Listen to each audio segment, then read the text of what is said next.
గత టీడీపీ ప్రభుత్వ హయాంలో మొదలైన పోలవరం ప్రాజెక్ట్ జగన్ సర్కార్ హయాం వచ్చేసరికి నత్తనడకన సాగుతోంది. చంద్రబాబు సర్కార్ ఉన్నప్పుడు అప్పట్లో కాస్తో కూస్తో నిధులిచ్చిన కేంద్రం జగన్ ప్రభుత్వ హయాంలో మాత్రం నిధులిచ్చి పూర్తి చేసేందుకు ముందుకు రాలేదు. దీంతో పోలవరం ప్రాజెక్టు పనులు ఎక్కడికక్కడే నిలిచిపోయాయి. పోలవరం ప్రాజెక్టు నిర్మాణంలో 2022-23 ఆర్థిక సంవత్సరంలో ఫిబ్రవరి నెలాఖరు వరకు 2.86% పనులే చేసినట్లు అధికారిక గణాంకాలే తెలుపుతున్నాయి. ప్రాజెక్టును మార్చి ప్రారంభంలో డ్యామ్ డిజైన్ రివ్యూ కమిటీ నిపుణులు, పోలవరం ప్రాజెక్టు అథారిటీ అధికారులు, కేంద్ర జల సంఘం అధికారులు సందర్శించారు. కీలకాంశాలపై సమావేశం ఏర్పాటు చేశారు. ఈ సందర్భంగా అధికారులు ఏడాది కాలంలో జరిగిన పనులపై నివేదిక ఇచ్చారు. ఆ గణాంకాల ప్రకారమే పోలవరం పనులు అంతంత మాత్రంగా జరిగాయని అధికారులు తేల్చారు.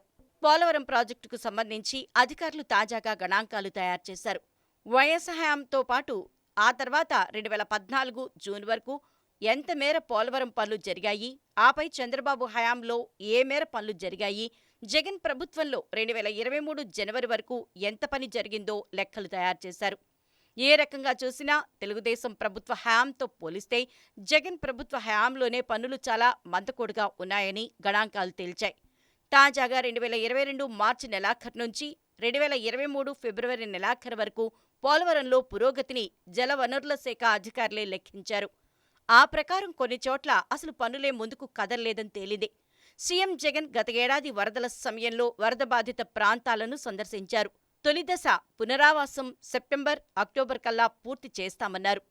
2023 మార్చి వరకు భూసేకరణ, పునరావాసంలో జరిగిన పని పురోగతి 1.97% మాత్రమే ఉంది.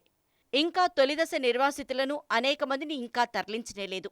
సీఎం జగన్ అధికారంలోకొచ్చాక ఏ హామీ నెరవేర్చలేదని పోలవరం నిర్వాసితులు తెలుపుతున్నారు.